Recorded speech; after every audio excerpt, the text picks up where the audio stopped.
Hello and welcome to the Horn Recital channel on YouTube.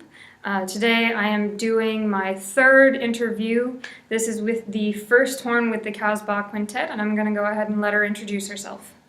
My name is Sarah Gillespie, and I am a DMA horn student at UW in my first year, and I also did my master's here, but under Doug Hill, so now I'm studying with Dan. And where are you from originally? I'm originally from Louisiana, Shreveport area, but I did my undergrad in Baton Rouge at Louisiana State University.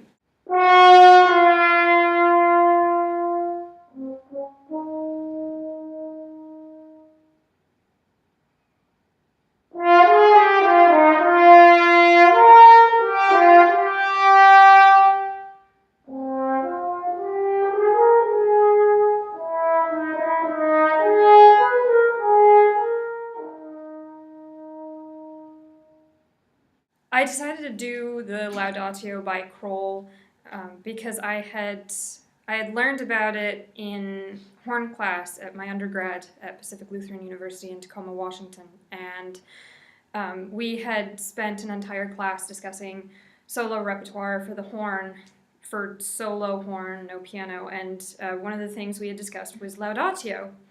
And I had a copy, and so when I was thinking about doing a recital, I realized I had never done anything for just solo horn before, and I really like the Laudatio. I mean, for lack of a more academic, word, it's very, very pretty, but that's what Sarah's here for today anyway.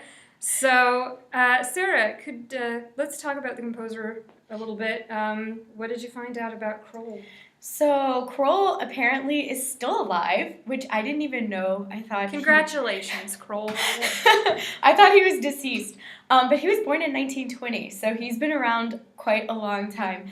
And he performed pretty extensively in Germany. He was actually part of the Berlin Phil for a while, and also, wait, let me put in my notes, the Staatskapelle Berlin, and he was a member of that from 1945 to 1962. So he's been around a long time, and I think he wrote a lot of things for horn. He was a horn player, but then he wrote a lot of things for horn and other brasses because he was around a lot of orchestral players who were obviously very good.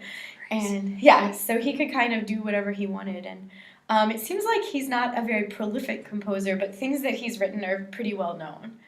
So, yeah. Yeah, and I know we played a piece of his last year in horn choir, and so I was really, really taken with it. Yeah. So it's another reason I'm excited to do this piece. I think one of the things that I was taken with, again, is the fact that it's very pretty. It's one of those things where I feel like if I brought my grandmother to come and listen, she would be extraordinarily appreciative that I'd programmed it. But at the same time, it's not something that's stuck. I don't want to say stuck into, but that's kept within the bounds of tradition, of theoretical tradition, which is really nice. Is there anything that you really like about it? I like the idea of laudes or laudatio is like praises or, glorying, I suppose. And so it's really interesting to kind of like take the title of the piece and really try and like make that a part of it. I think also, I feel like the style, it's kind of like, I think he might have, and I don't quote me on this, but I saw somewhere that he kind of stayed in more of like the same vein as Hindemith and other composers of the time. So the music isn't like totally atonal. Right.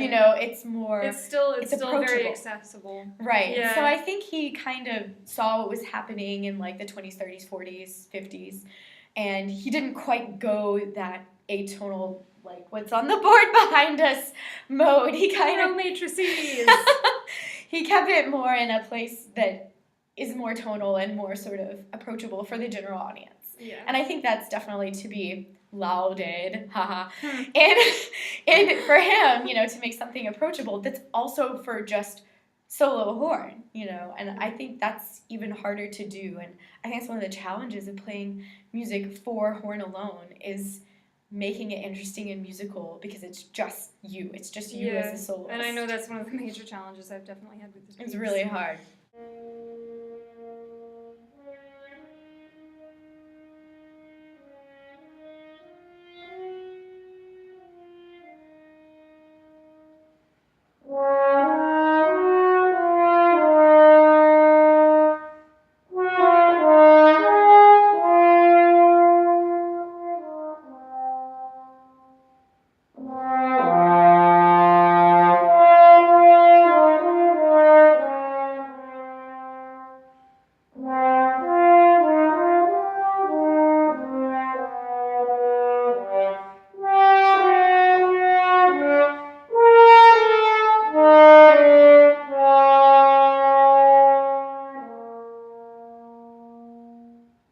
So Sarah, when and why did you start playing the horn? I started playing the horn way too long ago in 6th grade. And why did I play horn? To be completely honest, I was tricked into it. I wanted to play flute because my best friend played flute. But then when we were trying out instruments, the band director knew that I played piano and that I was singing and that my mom was a musician, so she could kind of help me along if I needed help, but had a lot of resources. And so when I went to play horn, she said, okay, play a really high note. And I played a really high note. And then she said, play a really low note. And I played a really low note. And then she said, oh, you sound so good on that. You would really make a fine horn player. And so I was basically sort of psychologically duped into playing horn. But it was such a great choice. I'm very thankful for that. Well, good. So what's your favorite song? Pretty much any piece by J.S. Bach. Bach is my favorite composer. I love his thought process. So pretty much anything by him. But if you want to make it hornerific, B minor Mass. Hey! Or Brandenburg 1. Either sure, one of why those. not? And then can you demonstrate for us a pointless talent or some odd physical thing that Physical you just thing have? you can do? I guess I was gonna do my tongue thing, but I don't know. Let's just say I can do the circle thing with my tongue that supposedly is genetic that you can't do. So I can do that. Ta-da!